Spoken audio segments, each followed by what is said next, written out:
Hello, my name is Stephanie Ishii, and I'm a senior associate with the consulting firm Hazen and Sawyer. I'm here today to present the findings of a regional water study as related specifically to Union County. The regional study evaluated the adequacy of water resources and associated infrastructure across central Ohio for a 25-year planning horizon. The project was conducted by the Ohio Environmental Protection Agency and the Ohio Department of Natural Resources in partnership with the Ohio Water Development Authority. The detailed modeling and analyses were conducted by the hired consulting team led by Hazen and Sawyer. While the overall project considered water resources and infrastructure throughout the 15-county study area, this presentation will focus exclusively on the analyses and findings related to Union County. The agenda for this presentation includes the following sections: an introduction to the study and its objectives, a discussion of the current and future conditions that were evaluated as part of this project, a presentation of the needs analysis of current and future water supply, demand, and treatment capabilities. The resource gaps and potential project options section identifies areas where existing developed water supply and infrastructure capabilities are insufficient relative to projected future needs. Insufficiencies are referred to as gaps. For each gap, potential project options will be presented. We will also discuss opportunity areas that have been identified. These are areas where existing water supply and/or infrastructure capabilities will exceed projected future demands. In other words, these are areas where there's a surplus of water resources and/or infrastructure capacity. Lastly, water quality. We will close with a discussion of projected changes to water quality throughout the planning horizon. Projected water quality impacts were developed based on projected changes to residential development, industrial development, and temperature and precipitation conditions. Let's begin with a high-level introduction to the study. The Central Ohio Regional Water Study was completed for a 15-county area, as shown on the map. The overall goal was to quantify current and future water-related needs within the region and to identify areas with water-related gaps and surpluses. The study evaluated water-related needs that span drinking water supply, drinking water treatment capacity, wastewater treatment capacity, receiving water capacity, and water quality for the years 2030, 2040, and 2050. 4 key project objectives were identified for the Central Ohio Regional Water Study. The objectives included, first, improve, maintain, and optimize resources while planning for growth. Results of the model were used to evaluate opportunities to secure safe and reliable water supply for public use, consider reuse water for non-potable needs, and identify areas of capacity limitations. Future solutions were required to maintain beneficial use of water required for recreation, wildlife, and economic growth. Second, identify opportunities for collaboration and regionalization. The project created a dashboard planning tool that will serve as a focal point for collaboration between utilities and state agencies, helping to ensure best use of both water and financial resources. Third, maximize funding impacts through sustainable infrastructure improvements.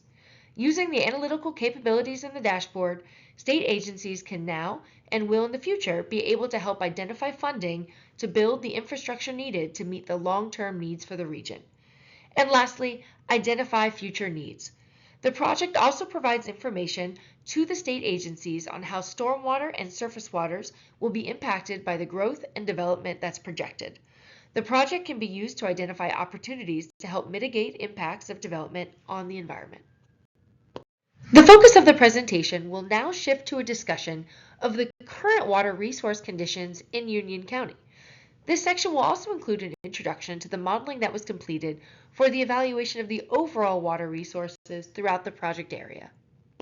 An integrated water resources model was developed to evaluate the available water supply, water demands, wastewater demands, and other uses of water throughout the region. The integrated model includes several components that are all connected to one another, as outlined in this graphic.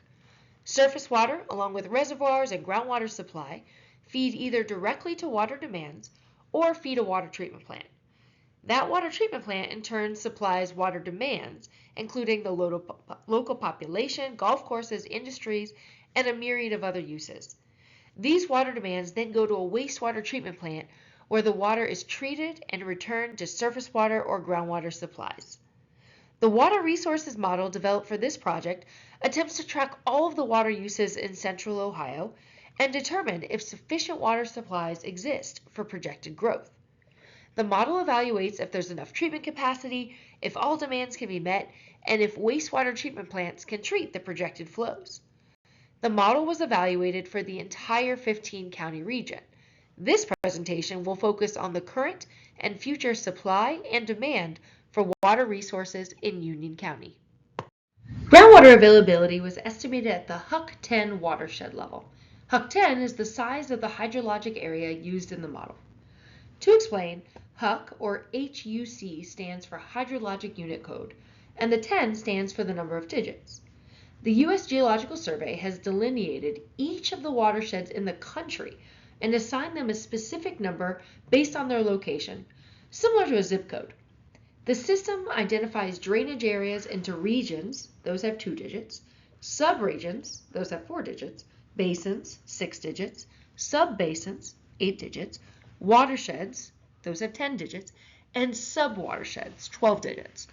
The map reflects the Huck 10 watershed level, and the watersheds in Union County are labeled and shown on the map. There are 5 Huck 10 watersheds shown on the map. For each of the watersheds, the average daily sustainable groundwater availability was estimated. These values are shown in units of MGD, or million gallons per day. It's important to note that the groundwater is not uniformly available across the entire watershed. The color shading on the map indicates the recharge capability, with darker shading reflecting areas with higher recharge, where groundwater would be more plentiful. One daily groundwater availability value was assumed per Huck 10 watershed, and all the groundwater users within that Huck 10 were assumed to share that daily amount of groundwater. Groundwater supplies in Union County range from 4 to 15 million gallons per day for a given Huck 10. And now across those watersheds, an estimated total of 41 million gallons per day can sustainably be withdrawn from Union County groundwater supplies. And now there are a few disclaimers about the groundwater approach that should be noted. First, scale. This study estimates total groundwater availability in each Huck 10 watershed as a single value, which makes its predictive capability only suitable for very large-scale assessments. These results are not suitable for site-specific analyses or any groundwater investigations besides those at a regional or sub-regional scale. Second is delineation. Aquifer boundaries do not always coincide with overlying surface water systems. In this study, groundwater boundaries are defined by surface watersheds, and consequently, some aquifers may be split by unsuitable borders. This can lead to unexpected or misleading results, especially near watershed boundaries. And then lastly, uncertainty. Groundwater maps and studies always involve a high degree of uncertainty due to the complex nature of aquifers and the lack of widespread, reliable data sets of aquifer characteristics and water level information. While this is not unique to this study, its scale and time frame make its groundwater availability estimates especially uncertain. Site-specific groundwater investigations can mitigate these uncertainties. Egan and Associates assisted with the groundwater analysis and provided information regarding groundwater resources and conditions throughout the study area. For the Rush Creek Huck 10, groundwater within the Huck is available from the carbonate bedrock aquifer. Well yields are estimated by ODNR to range from 100 to over 300 gallons per minute, or GPM. Development of the estimated groundwater availability will require multiple wells spaced throughout the Huck. For the Boaks Creek Scioto River Huck 10, groundwater within the Huck is generally available from the carbonate bedrock aquifer. Well yields are estimated by ODNR to range from 100 to over 300 GPM. However, pumping tests of 2 state test wells were below 100 GPM. A third state test well within the Huck had a reported yield of greater than 1,000 GPM. Wells at the West Mansfield are completed in a deep sand and gravel above bedrock. Development of the estimated groundwater availability will require multiple wells spaced throughout the Huck. For the Mill Creek Huck 10, groundwater within the Huck is available from the carbonate bedrock aquifer throughout much of the Huck. According to ODNR, yields from bedrock wells could be in the range of 100 to over 300 GPM. The carbonate aquifer thins to the west. For the Headwaters Big Darby Creek Huck 10, The carbonate aquifer is present throughout most of the Huck. The carbonate bedrock aquifer is not present in the far western part of the Huck. According to ODNR, yields from bedrock wells could be in the range of 100 to 300 GPM. Data from state test wells indicate that higher yields are possible. An unmapped sand and gravel aquifer is present along Big Darby Creek near Plain City. And then lastly, for the Fulton Creek Scioto River Huck 10, groundwater from the Huck is available from the carbonate bedrock aquifer. Well yields are estimated by ODNR to range from 100 to 300 GPM. 3 state test wells were pumped at rates of between approximately 500 to 1,000 GPM. Development of the estimated groundwater availability will require multiple wells spaced throughout the Huck. And then to wrap up our discussion with respect to groundwater availability estimates, it should be noted that this study assumes that groundwater availability per Huck 10 is unaffected by land use change, as well as unaffected by changes in precipitation and temperature over time, meaning that high recharge areas are assumed to be protected regardless of land use change, and that long-term cumulative precipitation is assumed to remain consistent. This is contrary to surface water supply availability estimates, which are assumed to be sensitive to both land use and temperature and precipitation conditions within the model. Surface water availability is the cumulative sum of surface water from all watersheds in the county. However, surface water availability will vary from each stream location. Union County is estimated to have approximately 0.86 million gallons per day, or MGD, of surface water availability. It should be noted that the surface water availability estimates that are shown on this slide are the raw runoff estimates, and they don't yet include the modeled wastewater return flows that are added back to the streams, which are included in the overall model. The surface water supply value shown here is the minimum monthly average value for the current conditions. Adding both the groundwater and the surface water supplies together, it's estimated that Union County has roughly 42 million gallons per day of total available raw water supply. There is far more groundwater availability than surface water availability. Supply availability at the sub-county level varies by location, based on aquifer yields and surface water tributary area as presented on the previous slides. The next focus of this resource evaluation was the existing and future demands that draw upon these raw source waters, therefore affecting the total available raw water supplies for others. Data on water demand was developed using population data that was available on a regional basis. The information on current county population was obtained from MORPSI, the Mid-Ohio Regional Planning Commission. These population data were used to further calculate water demand. The map on the slide is a heat map indicating the current estimated population distribution within the county. The estimate is for the year 2021, which is the year that current conditions are based on. Areas in the blue tones are the more densely populated, while the yellow tones indicate a less densely populated area. The darker blue areas in the county indicate the population in the Marysville and Dublin areas. This map shows the assumed utility service areas for the county. Water demands were calculated for each utility using service area boundaries, the population within the service area, and recent historical water production data reported to the Ohio Environmental Protection Agency. A per capita water use was calculated for each service area. This is calculated by taking the water production data and dividing by the assumed population within the service area, which resulted in a per capita water use of gallons per person per day. This per capita water use includes all types of users within the service area, whether it's residential, commercial, or industrial. It's important to note that in future conditions, no surface area expansion was assumed, and water per capita use for each utility was assumed to stay the same. This means that growth in projected population would also mean a proportional growth in commercial and industrial demand within the utility service area boundary. For future water demands, the per capita water use was multiplied by the assumed future population within the service area. The total calculated demands for the county are shown in the pie chart, categorized by type. In total, the water demands are 10.9 million gallons per day in the county for the 2021 current condition. The largest portion of the demand is shown in dark blue, which is labeled as municipal demand.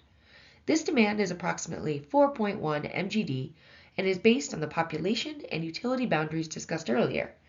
It should be noted that each of these demands can be served by either a public or private utility. The next largest demand, shown in red, represents industrial demands, which are based upon recent water withdrawal data reported to the Ohio Department of Natural Resources. These demands are approximately 3.6 MGD.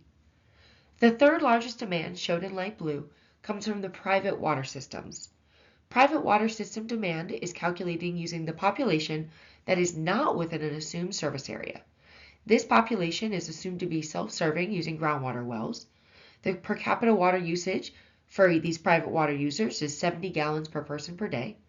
The total demand estimated from private water system users in the county is 2.6 million gallons per day. The additional categories shown on the chart representing existing users with water withdrawal permits who report their use annually to the Ohio Department of Natural Resources. These include residential users such as rural housing developments or mobile home parks, commercial users including retail stores, agricultural withdrawals for large farms, and seasonal users such as golf courses. The demands for these categories are based on recent historical withdrawal information. All of these various demands draw water from the available surface and groundwater resources. The municipal portion, which represents the largest water demand, also has an associated wastewater component. The wastewater flow component in the county includes the used water from the service areas in addition to an inflow and infiltration component, or I&I, which was estimated and included in the wastewater flow. For the current condition, the maximum annual average wastewater flow is approximately 5.2 MGD at the county level. The annual average wastewater flows were analyzed rather than the maximum month flows as was done for drinking water. This is due to the wet weather impacts observed in wastewater due to the inflow and infiltration impact. During rainy conditions, areas with combined sewer systems can have very high flow rates, while during dry times, only the base flow is observed. High rainfall in a single month would skew a monthly average. Therefore, the overall annual calculation is used to determine if a particular wastewater plant is nearing its permitted treatment capacity limit. The existing demands and flows can be compared to the existing infrastructure. In Union County, there are a number of water treatment plants, and their total combined treatment capacity is 4.5 million gallons per day. The majority of the source water that goes to these plants is pulled from surface water, and a small portion is pulled from groundwater. Recall that the total maximum daily water demand is about 10.9 million gallons per day. So in the current conditions, the county does not have sufficient treatment capacity to provide treated water to all demand types. Comparing water treatment capacity to municipal water demands, however, there is enough treatment capacity to treat the 4.14 MGD of municipal water demands at the county level. However, even with only municipal demands, the treatment capacity is stressed, nearing 80% of its total capacity. From a wastewater treatment plant capacity standpoint, the county has just over 10.5 MGD of permitted treatment capacity at the existing facilities. The current maximum annual average wastewater flow generated by the demand and inflow and infiltration is about 5.2 MGD. The existing county infrastructure is sufficient to meet the current wastewater flows. With an understanding of the current conditions in the county, the next step was to expand the analysis and explore potential future conditions. This study evaluated conditions in 2030, 2040, and 2050. When analyzing future conditions, current data is projected from the present to a future point in time. With that projection comes uncertainty, which is why analyzing multiple potential future scenarios can provide more resiliency and reduce the risk of failure. Scenario planning acknowledges that there are several possible and plausible future conditions that may occur and allows planning for several possible future conditions. On the left side of the cone, there's only one point because concurrent conditions are known. As time goes on, the cone of uncertainty expands and the range of possible future conditions widens. The widening could indicate divergence among scenarios and changes in the recommended projects that align with that scenario. Analyzing several scenarios, or plausible futures, helps ready the region for ending up in futures A, B, or C, and knowing the projects to implement along the way. 4 model scenarios were developed to define the range of potential futures. Scenario conditions that were explored were 2 different precipitation and temperature changes and 2 different population estimates, totaling 4 different model scenarios. The different inputs of each of these scenarios will be explored further on the following slides. 2 population sources were used for scenario modeling. The expected growth trend was informed by the Mid-Ohio Regional Planning Commission, or MORPC. The MORPC population projections were informed by local zoning and land use plans. The historical growth trend was informed by the Ohio Department of Development, or the ODOD. The ODOD population projections are informed by historical birth, death, and migration trends. The two population projections were used to estimate the future increase in municipal water demands and private water system demands over time. The bar chart on the left shows the different county-level growth rates between 2020 and 2050 for the two population sources. The table on the right shows the future estimated total Union County population for each source. The MORPC estimate results in slightly higher population estimates and therefore higher water demands than the ODOD estimates. Municipal and private water system populations are assumed to change over time based upon the two population estimates that were just described. The left graph shows the municipal population over time for both population estimates, and the right graph shows the private water system populations over time for both population estimates. The municipal population are the people that are assumed to be served by a utility because they're located within a service area boundary. The private water system population are the people assumed to be outside of a service area and therefore have self-serving groundwater wells. The private water system population makes up a much greater portion of the population for Union County than those within service areas, meaning that more people in the county are assumed to not have water served by a utility. The expected growth trend estimates assume a larger population increase over time for both municipal and private water system populations relative to that developed by ODOD. The two heat maps show the current and future estimated population distribution within the county for the expected growth trend. The left figure shows the current 2021 condition, and the right graph shows the future 2050 condition. Comparing the two figures, there is estimated population growth within various parts of the county, particularly in the areas surrounding larger municipal areas, such as Marysville, Plain City, and Dublin. Current and future land use data were also provided by the Mid-Ohio Regional Planning Commission, or MORPC. The left image shows the current 2021 land use, and the right image shows the future 2050 land use condition. The land use categories match that of the National Land Cover Database. For the current condition, a large portion of the county is pasture hay land use, with various areas of development. Over time, it's estimated that more development will occur, especially surrounding some municipal areas such as Marysville and Dublin, which can be seen on the right figure. Another element of the scenario modeling are the different temperature and precipitation scenarios projected associated with climate change. Historical precipitation and temperature data from 1983 to 2022 were used to estimate the surface water runoff and evaporation. For the future conditions, change factors were applied to the historical precipitation and temperature data to analyze the effects it may have on surface water availability. Temperature and precipitation changes were based on the global climate model data downscaled to the Central Ohio area. There are different change factors for each month and future planning year, those years being 2030, 2040, and 2050. Change factors were extracted from an ensemble of 49 global climate models from the Intergovernmental Panel on Climate Change.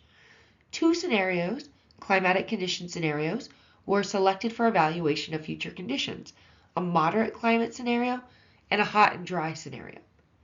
The moderate change scenario represents the middle of the road and uses the 50th percentile change factor for both precipitation and temperature from the ensemble of global climate model data. The left graph shows the 50th percentile change factors for precipitation, and the bottom left graph shows the 50th percentile change factors for temperature. As can be seen, there's a greater change projected for temperature over the planning horizon than precipitation. The extreme change scenario that was modeled is the hot and dry scenario, which uses the 5th percentile change factor for precipitation and the 95th percentile change factor for temperature. The top right graph shows the 5th percentile change factors for precipitation, and the bottom right graph shows the 95th percentile change factors for temperature. A scenario with no temperature and precipitation change relative to historical observations was also evaluated. The two temperature and precipitation conditions affect the future raw water supply availability, as shown by the horizontal orange arrow on the slide. The two different population projection estimates affect the future water demands, as shown by the vertical blue arrow on the slide. 4 model scenarios, all with different supply and demand conditions, were developed to reflect potential future conditions, as shown in the graphic above. The intense pressure scenario includes the 5th/95th percentile temperature and precipitation change factors and the expected growth population estimates to inform water demand. The full speed ahead scenario consists of 50th percentile temperature and precipitation change factors and also still the expected growth population estimates and associated water demands. The easy does it scenario consists of the 5th and 95th percentile temperature and precipitation change factors, and the historical growth trend for population estimates and associated water demand. And then lastly, the resource abundance scenario includes the 50th percentile temperature and precipitation change factors, and again the historical growth population estimates that inform water demand. These 4 scenarios allow for planning of different supply and demand conditions and what they might look like and how those conditions compare to the infrastructure that is needed. As discussed, the different temperature and precipitation scenarios will impact water supply availability. In the model, the surface water supply availability was changed based on the assumed temperature and precipitation change factors. However, groundwater availability values were unchanged based on these change factors.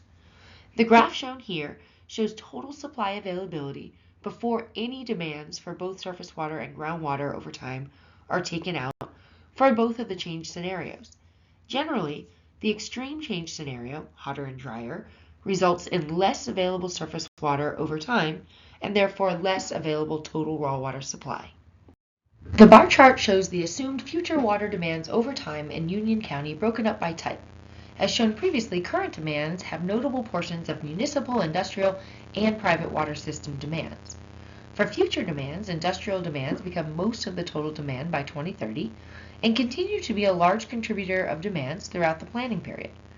Agricultural demands also have a notable future increase beginning in 2040.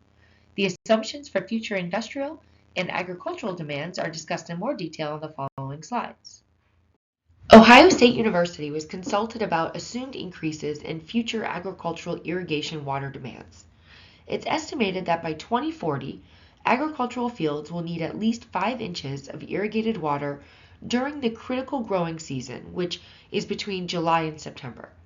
Based on this information, the team reviewed future land use to identify where agricultural fields are expected to be in 2040 and in 2050, and calculated the water demand that would be needed for 5 inches of irrigation across those agricultural areas. These irrigation demands are present for 2040 and 2050 condition and are assumed to use groundwater for their source water. Based on the assumed irrigation needs discussed on the previous slide, the agricultural demands were increased by 6.5 MGD at the county level for 2040 and 2050, which is shown by those circled dark gray bars. It should be noted that this increased agricultural demand is specific to the critical growing season of July through September. Demands for industrial cooling water have increased in the area in recent years, including cooling water for data storage and processing centers. Industrial cooling demands have seasonal variability and need more water in the hotter months, as shown in the graph on the bottom right. These industrial sites are assumed to expand over time, increasing the water and wastewater demand for this sector. The table and graphic on the right show the assumed water use from a single site with cooling towers. Factors that affect water usage include site location of the site, daily temperature variability, water quality, and operations. Based on the assumptions described on the previous slide, industrial demands are assumed to increase over time and are a large portion of the assumed future water demands in the county, as shown by the circled dark red segments of the bar. With respect to future conditions for water and wastewater treatment infrastructure, no future new or increased water or wastewater treatment plants were assumed for Union County. In this section, we will discuss water resource and related infrastructure needs at the county level. This graph shows combined surface water and groundwater supplies in orange, the maximum monthly municipal water demands in light blue, and combined water treatment plant capacity in dark blue over time. Municipal demands with the expected growth trend surpass water treatment capacity in 2040, and therefore current water treatment infrastructure is not sufficient to meet municipal demands at the overall county level. Municipal demands with the historical growth trend do not surpass water treatment capacity during the planning period at the county level. Raw water supply is sufficient to meet both municipal demand growth trends at the county level. In this graph, the demands represented by the light blue line now include municipal and private water system demands. The raw water supplies continue to be sufficient to meet these demand types, but the water treatment plant capacity combined at the county level is not sufficient to meet this combined municipal and private water system demand over time. Here, all of the non-municipal demands are also added to the municipal and private water system demands represented by those light blue lines. And we see that the raw water supplies are still sufficient to meet these combined total demands, but that water treatment capacity combined at the county level is not sufficient to meet the totality of these demands across types at the county level. The total demand surpasses the combined water treatment capacity in the base year at the county level. This slide and the following slide present similar information, but with respect to wastewater treatment capacity. On this graph, the annual average municipal wastewater demand for the expected growth trend is shown in the light blue, and the combined wastewater treatment capacity at the county level is shown in the dark blue. Existing wastewater treatment capacity is sufficient to meet future municipal demands at the county level for wastewater. With the addition of industrial wastewater flows, wastewater treatment capacity is still sufficient to meet projected demands at the county level. The previous section evaluated supply and infrastructure availability relative to demands at the county level.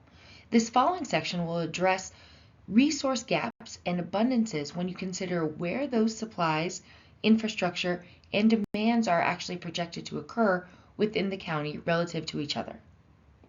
The dashboard planning tool that was created as part of this study helps users visualize resource gaps and resource abundances over the planning horizon. The nodes on the map, or the circles on the map, are color-coded by type and are sized based on how large of a gap or how large of an abundance they represent. If a node is filled in red, that indicates that it represents a gap. Gap definitions are as follows. For a surface water node, it's a gap if any shortage is observed throughout the planning horizon. For a reservoir node, it's designated as a gap if its usable storage ever falls below a 20% threshold. For a groundwater node, it's a gap if its remaining groundwater amount on a given day ever reaches zero. For a water treatment plant, it's a node that will look like a gap if its projected maximum month average flow ever exceeds 80% of the permitted capacity over the planning horizon.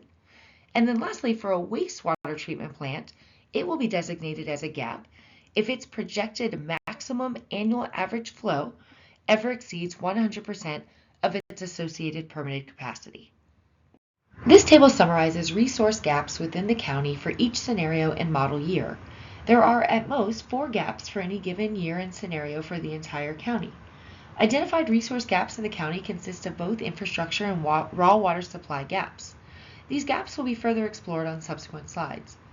Findings in the subsequent slides reflect the expected growth trend and the moderate temperature and precipitation condition for 2040.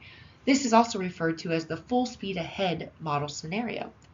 The 2040 full speed ahead scenario was selected as the target planning scenario to allow stakeholders to assess the current and future project needs without extending too far into the uncertain future, and while also using reasonable temperature and precipitation projections. The following slides will provide detailed discussion of the potential projects that could fill identified water resource and infrastructure gaps within the county. The next phase in the project focused on identification of opportunities and strategies to fill resource and infrastructure gaps that are available for viewing by way of the dashboard. Gaps can be filled through a variety of ways depending on the type of gap. For example, a supply gap can be filled by constructing a new reservoir or implementing a policy to restrict use during times of low supply availability. Other solutions include expanding treatment capacity and leveraging reuse water.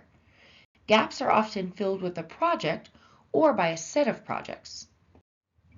A gap or a set of gaps can be filled with a variety of ways and can exist across one or multiple model scenarios. A scenario scorecard was developed to assess the favorability of a project used to fill a gap. 5 scorecard criteria were developed to evaluate projects compared to each other as indicated on this slide. Scenario applicability assesses if a project will fill a gap across one or more scenarios. The more scenarios it addresses, the better, because it means the project is relevant across multiple potential future conditions. Similarly, but a little different, within the same scenario, a project that fills more than one gap is considered to be more favorable because it achieves multi-objective optimization. Life cycle costs are another important consideration. The total life cycle costs include construction, operation, maintenance, and other projected costs. The water quality impact criterion considers impacts associated with development as well as changing water and wastewater use. A project that provides higher protections to water quality is considered more favorable. And then finally, a project with a shorter implementation timeline would be considered more favorable because the benefits of that project can be realized sooner. The next few slides provide solution strategies for the 2040 full speed ahead planning scenario. Note that findings on the resource gaps were previously discussed and can be further explored using the dashboard planning tool. The dashboard facilitates exploration of gaps across model scenarios and whether a given project option is relevant across scenarios. Although we're focusing on the 2040 full speed ahead model scenario, project options presented here generally address gaps beyond this one scenario. Pre-planning level projects are provided as examples and possible solutions to fill gaps. Additional efforts are needed to define, plan, and implement a project as outlined in next steps. Further detail on the gaps are provided in tabular format on the next slide. Overall, project options have been categorized by type into one of 3 categories. The first is a local category. This involves utilities largely using their own assets to fill a gap or an industry providing its own on-site solutions. The second category is a regional project options, where utilities collaborate with other utilities. And the last category is a reuse category, where utilities leverage reuse water to provide non-potable water to industrial users to reduce potable water demands. This table provides detailed information on the projected resource gaps in the 2040 full speed ahead scenario in Union County. The Marysville Water Treatment Plant 2 serves 1 municipal and 2 industrial demand nodes. Marysville Water Treatment Plant 2 is supplied with water from groundwater aquifer Huck 10 called Mill Creek and Marysville Upground Reservoir. The Boakes Creek Scioto River is used for source water for the West Mansfield Water Treatment Plant. The Big Darby Creek supplies water for an agricultural demand. Several demands in the 15-county area that are categorized as non-municipal demands represent current pumping associated with quarry dewatering operations.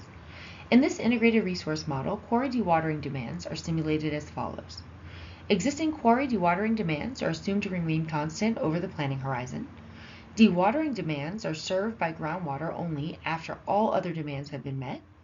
If existing quarry dewatering demands cannot be met by the remaining groundwater supply after other demands are met, this shortfall does not contribute to any calculated shortage because quarry dewatering demands are not those that actually have to be provided with water. The groundwater nodes, as a reminder, are identified as a gap if their supply goes down to 0 for any day within the planning horizon. So because quarry dewatering demands are simulated in this manner, one can say that the groundwater gap identified in Union County associated with the Mill Creek groundwater node is a result of quarry dewatering. It's anticipated that this groundwater gap appears because in the model, remaining water in the Mill Creek aquifer is sent to satisfy the dewatering demands at the local quarry, thus triggering the gap identification because remaining groundwater goes to 0. In reality, this water would be available to satisfy other demands, and the quarry would have less water to dewater. The Marysville Water Treatment Plant 2 is expected to see increased flow from residential and industrial growth. As indicated in the table, water supply will not generally be sufficient to meet municipal and industrial demands. The projected industrial water demand of 5.14 MGD will exceed Marysville Water Treatment Plant 2's rated capacity of 4 MGD. The combined municipal and industrial demand will create a gap of 5.52 MGD. The return wastewater flow from the industrial users is expected to be 1.99 MGD, and the Marysville Water Reclamation Facility capacity can meet that demand. Consequently, no gap relative to wastewater treatment is expected, as shown in Table 2. Planning level projects were developed to fill the water treatment plant gap. Projects were categorized as either local, regional, or reuse, as previously discussed. The two local project options are indicated on this slide. Note that there are potentially more options which may arise if alternative future scenarios are considered. Each project is provided with a name, a list of projected infrastructure needs spanning water, wastewater, and conveyance, the projected cost, as well as the level of operation and maintenance required. It should be noted that outside the fence consists of distribution and conveyance piping that's needed to connect new areas and users. The needs are discussed, however, this level of detail and associated costs can't be estimated at this planning level. The total cost is the sum of the projected infrastructure needs. Operations and maintenance, or O&M, is the ongoing effort or cost to run the facility. A numerical cost estimate is not practical at this planning level, but the order of magnitude is provided for reference. Option A is for Marysville Water Treatment Plant 2 to construct a new lime softening water treatment plant, sized to meet the gap, plus additional capacity to provide to future users. No wastewater treatment plant upgrade is required, and the total cost is about $83 million. Option B is for industrial users to provide their own water and wastewater treatment capacity. Industrial users don't often need the same level of treatment as potable water for their water use, creating an opportunity for reduced treatment costs. Similarly, wastewater treatment plants for the expected type of industrial users tend to have lower treatment costs. This slide presents one regional option, considering potential opportunities to partner with other utilities. Collaboration with other utilities can create solutions that otherwise might not be possible. Benefits can include cost-effective infrastructure, shared costs, added technical capabilities, increased access to water supplies, and others. One straightforward regional project could be an interconnection to another utility that has available capacity. Another potential opportunity could be a regional facility. The project listed in the table considers the interconnection between City of Columbus and the Marysville community for both water and wastewater treatment needs. The listed construction costs only include pumping stations and piping. Evaluation of other Columbus infrastructure requirements would be required, and considering the cost of their own expansions, potential future connection fees, and usage fees. The third project category under consideration was reuse. Leveraging water reuse is a way to reduce demand on water supplies and drinking water treatment plants. Reuse water often is compatible with the water quality needs of industrial users. However, influent water quality needs can vary from customer to customer. This slide presents a potential reuse project for consideration. Option D evaluated the addition of reuse capabilities at the Marysville wastewater treatment plant. In this case, there's not sufficient flow from the wastewater treatment plant alone to supply the industrial user with its water needs. So this option assumes a water treatment plant expansion is still required with upgrading a wastewater treatment plant to meet reuse standards for industrial use. The various options described as options A through D were then evaluated using the project scorecard with green cells indicating options with the highest favorability. As indicated on this slide, option C, the regional interconnection, would be considered the most favorable project based on this analysis. The Boat Creek Scioto River groundwater supply node was projected to be a resource gap. This is the source water for the West Mansfield water treatment plant that serves multiple demand types. The model predicted that during some conditions, the maximum day shortage would be 0.8 MGD in 2040, meaning that 0.8 MGD of demands would not be able to be met with this groundwater supply under existing conditions. This groundwater shortage may be addressed via stormwater management with infiltration components, coordination with the agricultural and industrial community to confirm demands and explore use of alternative water supplies, and through evaluation of adjacent groundwater supplies for their availability. The Big Darby Creek was projected to be a resource gap by the study's integrated water resource model. This is the source water in this area for an agricultural demand. The model predicted that during some conditions, the reservoir remaining usable storage would be 0.04 million gallons, and therefore insufficient to meet that agricultural demand. The Big Darby Creek was projected to be a resource gap within the Integrated Water Resource Model. This is the source water in this area for an agricultural demand. The model predicted that during some conditions, the maximum daily shortage would be 0.04 MGD in 2040 due to limited surface water availability. This shortage can be addressed via several strategies, such as by coordinating with the existing industrial and agricultural users to determine if the assumed irrigation demands are indeed correct, to discuss whether or not this projected shortage is actually a hardship, and then if the answer is yes, to explore alternative water resources. Additionally, one might consider stormwater management with infiltration components to help augment the surface water supply. This next section will present the evaluation conducted to determine areas of opportunity, which are defined as areas where there is assumed modeled surplus in capacity with respect to either the source water or infrastructure.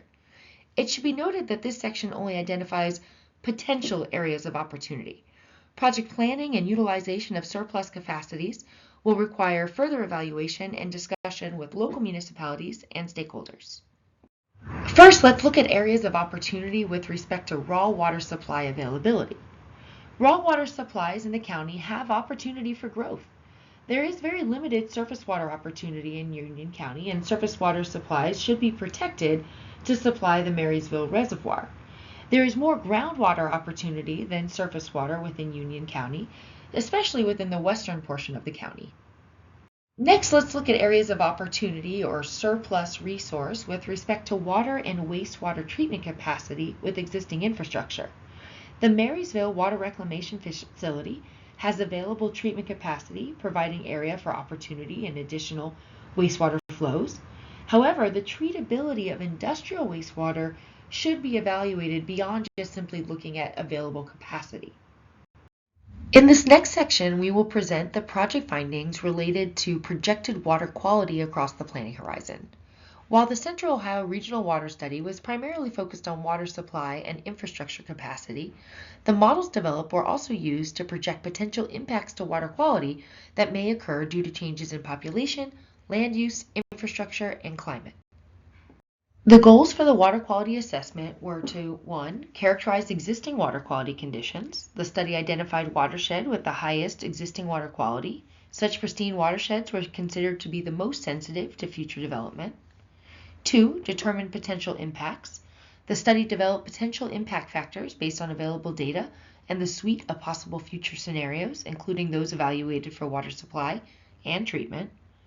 3. Watersheds were characterized as having higher or lower potential for impacts based on the identified impact factors. The scenarios use a wide range of future conditions, so the intent here is to illustrate where there's more likely water quality impacts given the uncertainty over the exact future conditions that will happen.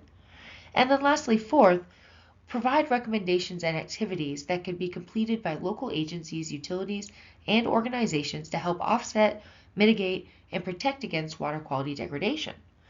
The graphic illustrates the approach to characterizing existing water quality and understanding the potential for future impacts. Those watersheds having both high existing water quality and high potential for future impacts should be considered as the highest priority for action. Watersheds throughout the region were characterized using the following 3 metrics. 1. Quality of aquatic habitat. It's a standardized metric for measuring the quality of aquatic habitat at a specific location within a stream. The average QHEI score in a watershed was calculated to determine the overall aquatic habitat score. 2. Targeted water quality standards. The aquatic life use designation as well as anti-degradation tiers provide a listing of streams that are targeted to remain high quality. These are assigned to stream reach for each HUC 12 watershed. The REACH categorizations for anti-degradation and aquatic use designations were evaluated to determine an overall categorization at the watershed level. And 3. Stream biological health. The Ohio Environmental Protection Agency has performed modeling to estimate the potential biological health of headwater streams based on land use factors and desktop analyses. This modeling generated an estimate for all of the headwater streams in each watershed. A summary categorization of the results was applied to each watershed based on all of the stream reaches within its boundary. Given the above factors, an overall water quality category was applied to each HUC 12 watershed, ranging from poor to excellent. For Union County, the majority of the watersheds scored as good or excellent, with a few small exceptions. 4 factors were used to determine the potential for future impacts to water quality. First, land use. The population and land use projections provided by MORPSI were used to estimate the overall change in the percent imperviousness of the watershed as estimated to occur by 2030, 2040, and 2050. Literature data has shown that increased impervious area in a watershed is typically correlated with decreasing water quality. As impervious area increases, the overall stream water quality tends to decrease. Second, hydromodification. When streams see higher flows and/or more frequently occurring storm events, stream banks may experience increased erosion. With these flow changes, streams may become incised or disconnected from floodplains, resulting in a decrease in water quality and increase in suspended solids. Third, increased occurrence of low flows. During dry weather conditions, healthy streams may typically maintain base flows to support aquatic life. If the low flow periods are extended, or flows are projected to be lower under future conditions, it could have a negative impact on water quality due to loss of aquatic habitat and could therefore lead to more restrictive permitting requirements. And then lastly, temperature and precipitation. Changes in temperature and precipitation were considered in multiple scenarios. The stream model was again used to evaluate the impact of temperature and precipitation conditions during low flows. In some watersheds, the impact of temperature and precipitation on stream flows was found to be more significant due to lower flows during dry conditions that were not able to be offset through either wastewater treatment plant effluent or increased runoff. The potential land use impacts on water quality were evaluated based on projected changes to both population and land cover. The population and land use projections were provided by MORPSI. The data were used to estimate the overall change in percent imperviousness within each watershed. The colors shown here reflect the absolute percent increase in impervious area. Thus, a 5% increase in impervious area would indicate that the total percent imperviousness in the watershed would increase from 10 to 15%, for example. Literature shows a strong correlation between stream conditions and the percent imperviousness for a watershed. As the percent impervious increases, water quality tends to decrease, particularly in areas without appropriate setbacks, mitigation, or stormwater controls. The second factor previously mentioned is hydromodification impacts. When streams see higher flows and/or more frequently occurring storm events, stream banks may experience increased erosion. With these flow changes, streams may become incised or disconnected from floodplains, resulting in a decrease in water quality and increase in suspended solids. A stream model was developed for the entire 15-county study area to simulate stream flow from runoff as well as from wastewater treatment plant infrastructure. Future scenarios were developed that examine the impact of changes in population, land use, and temperature and precipitation on projected flows. 40 years of simulated stream flow were analyzed to determine the impact of different future scenarios on projected flows. Flows from the model were used to determine which watersheds may have a higher potential for channel modification due to changes in flows. Watersheds shown here in dark blue have a higher potential for future hydromodification impacts based on the regional watershed model. For watersheds with a downstream modeled link, any of the watersheds that saw a 10% or higher increase in projected flows during frequently occurring storm events were designated as having a higher potential for hydromodification. The watersheds with the lower potential may still experience hydromodification in isolated instances, but changes are not projected to be as significant given the range of forecasted scenarios. The third factor is increased occurrence of low flows. During dry weather conditions, healthy streams may typically maintain base flows to support aquatic life. If those low flow periods are extended or flows are projected to be even lower, it may have a negative impact on water quality and lead to more restrictive permitting requirements. The stream model was used to simulate stream flow from runoff as well as from wastewater treatment plant infrastructure. Future scenarios were developed that examine the impact of changes in population, land use, and temperature and precipitation on projected flows. 40 years of simulated stream flow were analyzed to determine the impact of these different scenarios on projected flows. Flows from the model were examined, and evaluation of flows during the driest period was conducted to determine which watersheds may have a higher potential for water quality impacts due to decreased base flows during drier periods. Watersheds in the dark purple color have higher potential for future water quality impacts and more restrictive permitting requirements related to increased occurrence of low flows. For watersheds with a downstream modeled link, any of the watersheds that saw a 10% or greater decrease in projected flows during low flows were designated as having a higher potential for water quality impacts. The watersheds with a lower potential for low flow impacts may still experience impacts due to drier conditions in isolated instances, but changes are not projected to be as significant or as widespread given the modeled results and the range of forecasted scenarios. As noted, these areas are not indicative of any potential water supply or availability concern, but instead indicate areas where low flows could impact habitat and permitting requirements.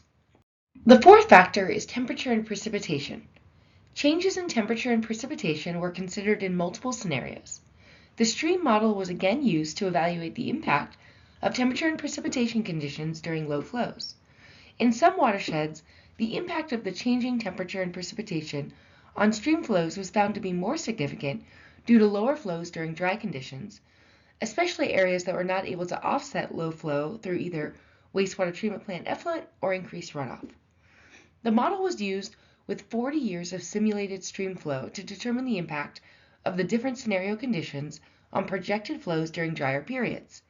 In some watersheds, the impact of temperature and precipitation on stream flows was found to be more significant due to lower flows during dry conditions that were not able to be offset through wastewater treatment plant effluent or increased runoff. The watersheds shown here in the darker blue have a higher potential for future low flow impacts due to temperature and precipitation change. A high impact, i.e. hot and dry temperature, and precipitation scenario was compared against a medium impact temperature and precipitation scenario. For the high impact scenario, if the base flows were lower than those in the medium impact scenario, then the watershed was flagged as having higher potential for water quality impacts due to temperature and precipitation conditions. In some cases, high temperature and precipitation impacts were found to be slightly offset through increased wastewater treatment plant effluent discharge or additional runoff from impervious areas. Overall, these areas flagged as high potential for temperature and precipitation impacts are those areas that may be slightly more vulnerable to temperature and precipitation changes. All of the watersheds experience some impact in flows due to the changes in temperature and precipitation.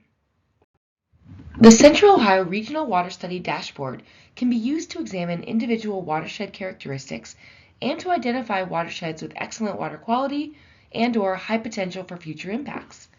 Those watersheds can be considered and prioritized for protection, conservation, restoration, and other activities. Some potential mechanisms are available for water quality protection. With potential water quality impacts identified, considering water quality protection is the next step. Water quality protection is a critical part of any water resource plan. It's important to understand that stream systems are constantly changing due to a number of factors, including vegetative communities, adjacent land uses, and changing temperature and precipitation. The magnitude of change over the next few decades will vary across the region and is subject to several variables. Current development plans indicate that development pressure is being increased in areas that are rapidly developed. Proper protections should be in place prior to development and significant land use changes in order to protect local water quality while supporting economic development. Proactive watershed engagement may reduce or eliminate negative impacts of development on water quality. 4 categories of solutions should be considered, including policy, partnerships, data, and funding that could be used to help offset or mitigate any potential future water quality impacts. Based on the findings of this study, There are some key locations that would benefit from prioritized protections. While all protective measures should be initiated across the region, immediate focus should be directed to protecting the high water quality watersheds with a high potential for future impacts. With respect to water quality protection mechanisms, there should be routine review of local ordinances. Local ordinances should be revisited on a routine basis to ensure they adequately address the changes the region is facing. In general, policies should be revisited on a routine basis to ensure that they align with one another, are well supported with responsibilities delegated appropriately, and adequately protect natural resources. Riparian setbacks protect riparian buffers that reduce runoff and pollutants. Floodplain requirements ensure adequate space is available during storm events for systems to overflow their banks without flooding infrastructure. Stormwater management plans lay out best management practices for reducing stormwater runoff. Zoning and planning codes restrict development to certain areas, and in doing so can be used to protect valuable resources. Tree codes can encourage strategic planting of native and temperature and precipitation resilient trees, which compose riparian buffers and promote stormwater infiltration rather than runoff. Fee rates established for the Planning Commission and the SWCD should be reviewed to ensure that they adequately support proper review. These ordinances may be implemented at various levels, in which case a designated authority should be tasked with inventorying where the policies are and are not in effect, and to encourage collaborative efforts. The county should push to have 9-element non-point source implementation strategies, or NPSIS plans, in place as early as possible. NPSIS plans are defined at the HUC 12 watershed level. There are 26 HUC 12 watersheds completely or partially located in Union County, of which 3 have an Ohio EPA approved NPSIS plan in place.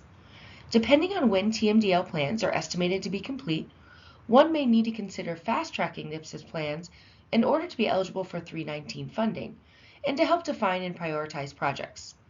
The NPSIS is a living strategic planning document that summarizes the causes and sources of impairment, establishes critical areas, identifies quantifiable objectives to address causes and sources of impairment, and describes projects designed to meet those objectives. The NPSIS is designed to evolve as projects come and go, and will need to be reevaluated periodically, similar to the regulations mentioned above. And then lastly, MS4 compliance. NPDES permits are routinely updated. Every 10 years, urban areas, or UAs, are redefined by the Ohio EPA based on census data. The next census will be in 2030. Communities need to be prepared if they are close to reaching that threshold. Communities can consider the eventual need for separating permit administrative duties as communities approach UA definition. Communities can consider adopting additional regulations for areas experiencing rapid development that are not within a defined UA. Communities can ensure that plans and resources are in place to support adequate preparation and review of an increased number of PTI and NOI applications. Communities can ensure resources are in place to support increased number of SWPPP reviews and construction site inspection. And then lastly, communities can also educate themselves and associated stakeholders on grant funding and other mechanisms available to support compliance with local water quality initiatives. MS4 communities can leverage a NPSIS plan to meet permit requirements by identifying watershed-specific strategies and projects that improve water quality. By integrating data collection efforts from NPSIS plans into MS4 compliance activities, municipalities can improve regulatory efficiency, strengthen funding opportunities, and enhance water quality improvements. With respect to water quality protection mechanisms, strengthening partnerships between municipalities, watershed organizations, and other local governmental agencies is important.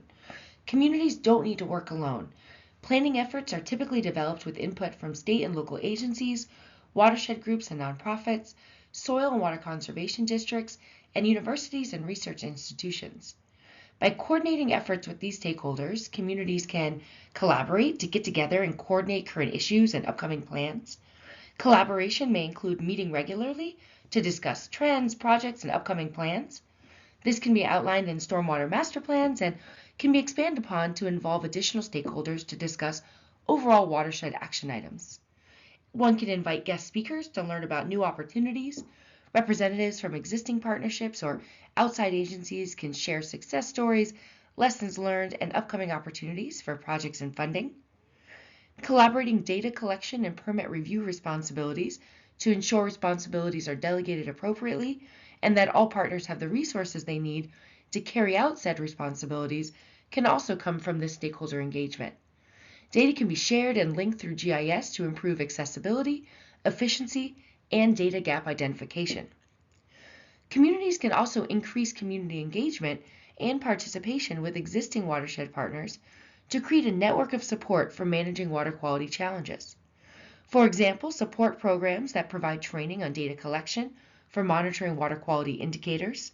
Citizen scientists can help collect valuable data and observations. This helps engage and inform the community. Communities can facilitate educational opportunities with the public through outreach and trainings. Utilize NPSIS plans to identify partners and outreach resources. Communities can host a platform to collect public observations and concerns. This is useful for monitoring spatial changes over time, as well as for identifying key areas of concern for community members. Still within the vein of water quality protection mechanisms, it's of course important to monitor water quality. Local data collection efforts can be bolstered through training and certification programs. More specifically, monitor developmental impacts. Implement long-term monitoring programs to assess the cumulative impacts of population growth and development on water resources.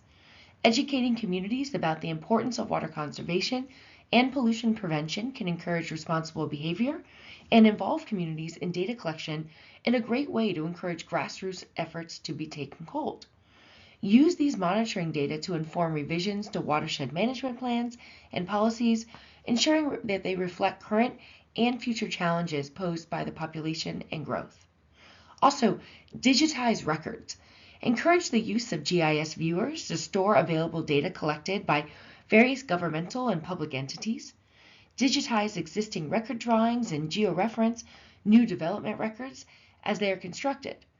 Ensure data are collected equitably across the county, focusing on watersheds with high-quality features and those experiencing ongoing issues or areas adjacent to or downstream of new development. And lastly, a few comments on public reporting.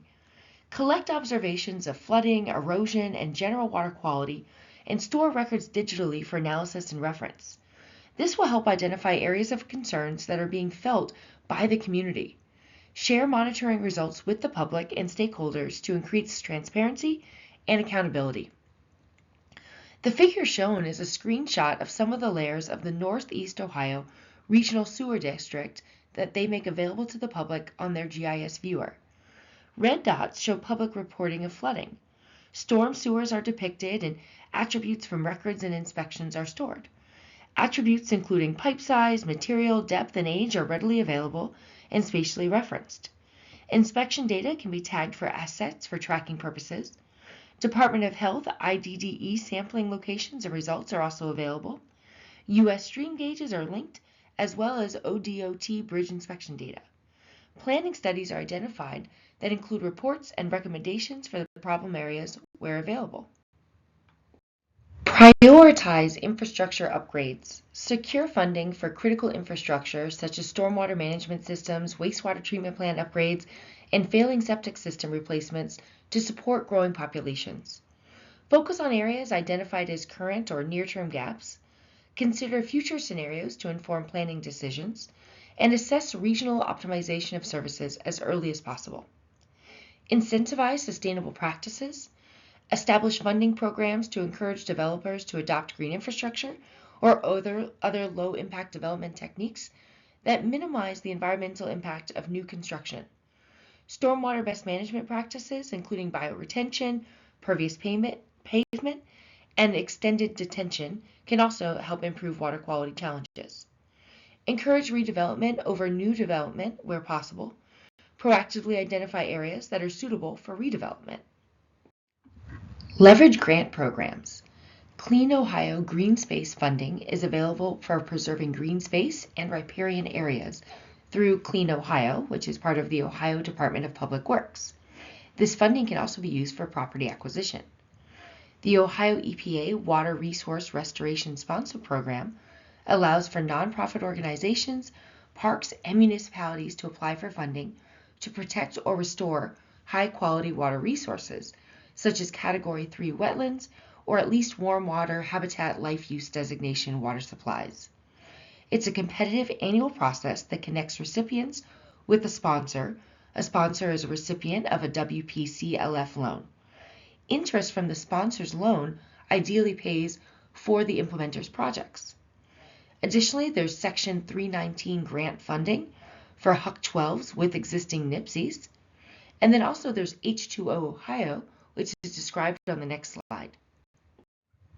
H2 Ohio provides funding through H2 Ohio Rivers and H2 Ohio Wetlands. The Rivers program has several grant funding opportunities. Those that are applicable are listed, as well as the coordinating state agency. First, there's the Agricultural Incentive Program. In 2024, Governor DeWine announced a statewide expansion of H2 Ohio producer incentives, making the initiative available for the first time to producers who farm outside of the Western Lake Erie Basin. For the first round of statewide enrollment, ODA offered enough funding and resources to enroll a new 500,000 acres outside of the Western Lake Erie Basin. More than 525 producers in 51 additional counties enrolled in 2024. The program incentivizes farmers to implement science-based, proven best management practices to prevent nutrient runoff and improve water quality. ODA works closely with the county SWCDs to administer participant contracts, provide technical assistance, and support producers. The U.S. Department of Agriculture, USDA, and the state of Ohio are partners in implementing a voluntary Conservation Reserve Enhancement Program, the CREP, to enroll up to 67,000 acres of agricultural land in the Lake Erie watershed and to enroll up to 70,000 acres of agricultural land in the Scioto River watersheds within the state of Ohio. Participants receive financial incentives from the USDA to voluntarily enroll environmentally sensitive cropland or pasture land in contracts for a period of 15 years. In return for annual rental payments that average approximately $154 per acre, participants may convert the land to native grasses, trees, and other conservation vegetation. There's the Chloride Reduction Grant Program, which is a new partnership between the Ohio EPA and the Ohio Department of Transportation, or ODOT, focused on reducing salt pollution in Ohio's waterways. The H2 Ohio Chloride Reduction Grant Program now offers grants to communities to help them improve road salt storage and handling to reduce salt runoff into Ohio streams, rivers, lakes, and groundwater. Litter cleanup assistance programs are also offered through ODNR. There are equipment grants available. Ohio EPA awarded more than 250 communities across the state a total of $1 million in grants for equipment needed to maintain their public drinking water infrastructure. The grants cover distribution system equipment such as mobile leak detectors, line locators, valve exercisers, flow meters, hydrant condition assessors, pressure monitors, and training to use this equipment. In 2024, a second round of grants were awarded to over 250 communities for a total of $2.2 million. Equipment obtained under the grant must be used to exercise distribution system valves, perform leak detection in the distribution system, for meter accuracy testing. There's also the Healthy Rivers Livery Grant Program through ODNR. The program will support livery owners in removing trash from rivers and addressing long-standing cleanup needs. The grant will support up to $10,000 in costs to clean up Ohio's rivers and streams. Dam removals are also supported by ODNR and Ohio EPA. The H2 Ohio Rivers program is focused on removing low-head dams across the state that have outlived their intended use and are harming water quality through oxygen depletion, trapped sediment, and interrupted fish migration. There's also water infrastructure funding. Ohio EPA, through H2 Ohio funding, has awarded grants for a variety of water infrastructure improvements, including HSTS replacement, collection and conveyance system improvements, and treatment works upgrades. The H2 Ohio statewide wetland grant program is a reimbursement grant program that provides up to 100% project funding for high-quality natural infrastructure projects focused on nutrient reduction and water quality improvement across the state of Ohio.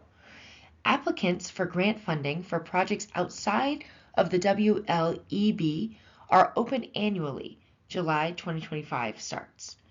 Types of eligible H2 Ohio wetland or natural infrastructure projects include wetland creation, hydrologic restoration of wetlands on hydric soils, hydrologic enhancement of existing wetlands, floodplains, and riparian corridors, stream conservation channel design and floodplain restoration, restoration of forested riparian barriers, acid mine drainage abatement projects, dam removal and associated restoration, property acquisition if associated with water quality restoration projects, and stormwater retention and green infrastructure projects.